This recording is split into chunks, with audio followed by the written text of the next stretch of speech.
आखिर ऐसा क्या हुआ था जो हनुमान और श्री कृष्ण के बीच में युद्ध हुआ था? आखिर किस कारण की वजह से दोनों भगवानों के बीच में ही युद्ध हुआ? तो चलिए जानते हैं उस कहानी के बारे में।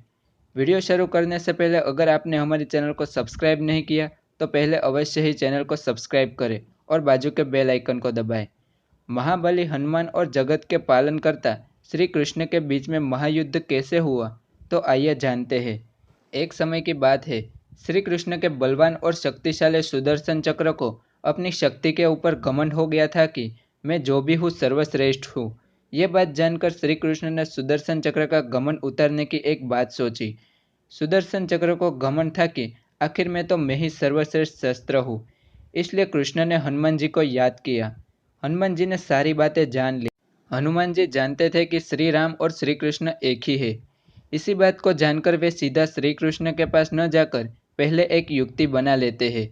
आसपास के वृक्ष के फलों को वे खाने लगते हैं और आधे वे नीचे ही फेंक देते हैं।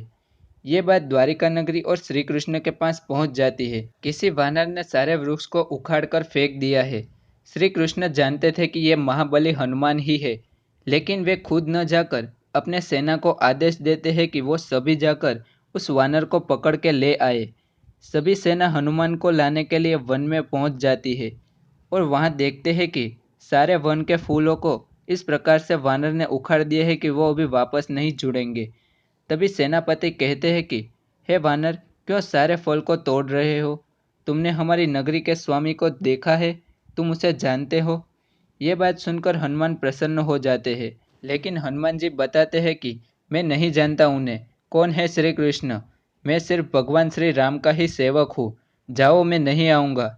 ये बात सुनकर सेनापति को क्रोध आ जाता है और कहते हैं कि अगर तुम साथ नहीं आओगे तो मैं तुम्हें बंदी बनाकर ले जाऊंगा। सेनापति सभी सैनिकों को उन्हें बांधने की आज्ञा करते हैं, लेकिन हनुमान जी उनकी पूंछ से सभी को फेंक देते हैं।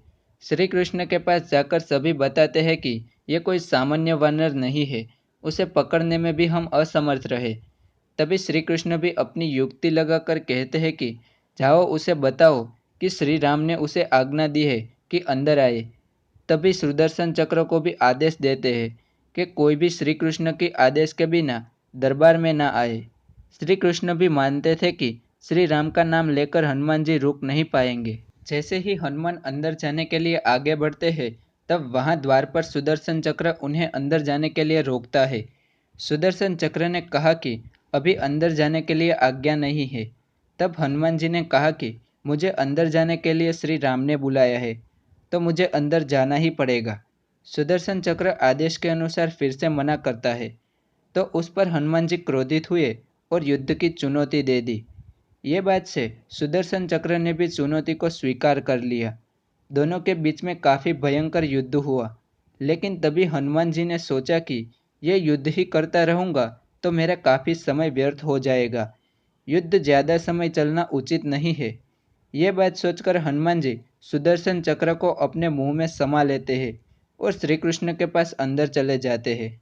श्री कृष्ण हनुमान जी से पूछते हैं कि तुम्हें अंदर आने से किसी ने रोका नहीं? तभी हनुमान जी पूरी बात बताते हुए कहते हैं कि हे स्वामी, मुझे सुदर्शन चक्र ने रोका था। हमारे बीच में काफ़ी भयंकर युद्ध भी हो रहा था, लेकिन आपको मिलने की व्याकुलता में मैंने उसे अपने मुंह में ही बसा लिया। ये बात सुनकर हनुमान अपने मुंह से सुदर्शन चक्र को बाहर निकालते हैं।